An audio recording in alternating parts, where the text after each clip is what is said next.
Who wants to go to the Philippines right now? Yeah, when we think about the Philippines, I think we think about like the best islands, you know, like the beaches and go swimming and everything. But unfortunately, there are also sites like rivers, especially in the Metro Manila, that are really, really polluted. But before I go into, this is one of the areas, and that's just one day that we went there to do a cleanup. So today you see it like full of water hyacinths, but the next day it could be like you can walk literally on the river because it's full of trash, like all kinds of trash. And you wonder, is it still a river or is it ground? So we've been doing this with HSBC for 6 years now. For 4 years, we've done it in Marilao and River System. It's one of the heavily polluted river systems in Metro Manila, draining right into the Manila Bay. And we help fish farmers there practice the proper preparation of their ponds and also do some testing of their water quality. Like we have these kits that they can use to monitor. It's basically capacitating them to help themselves, because the way we see it as Pure Earth is like it's pollution source, and then you have the pathway, and you have the people. Now, the best solution to pollution is really to solve it at source, but that will take like a long way.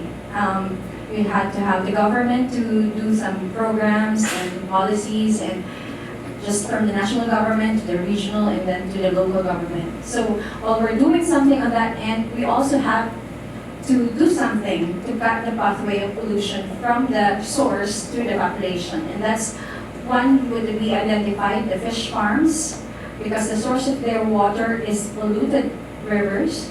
So you have to do something at the fish farms. So we pilot tested some remediation technologies that are practical and doable.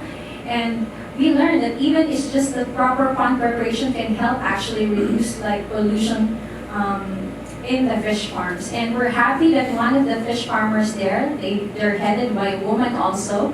And so it's really literally giving back to the community. And we're happy that these local governments are among the top performers in terms of like the Manila Bay Rehabilitation Program of the government. So we're happy that the people we're helping are actually doing good in terms of like accomplishments, doing this weekly cleanups, and we help them develop river waste management plans, which is new, something that they don't usually do.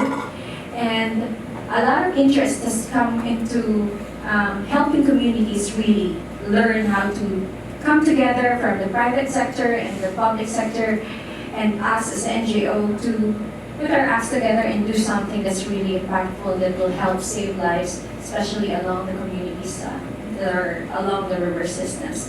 On the other hand, we're also happy that in 2017 we're able to clean up a lead-contaminated site in Pampanga.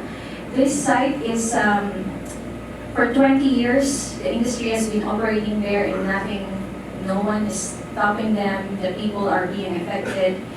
But with our project, we were able to test the soil, and they yielded like really high levels of lead. And so we had funds for cleanup. We tested the blood lead levels, and the workers at the industry are really like literally all of them are beyond our desk. Like it's like the maximum is greater than 65. That's the result, right? That it will give you. And all of them are like above 65.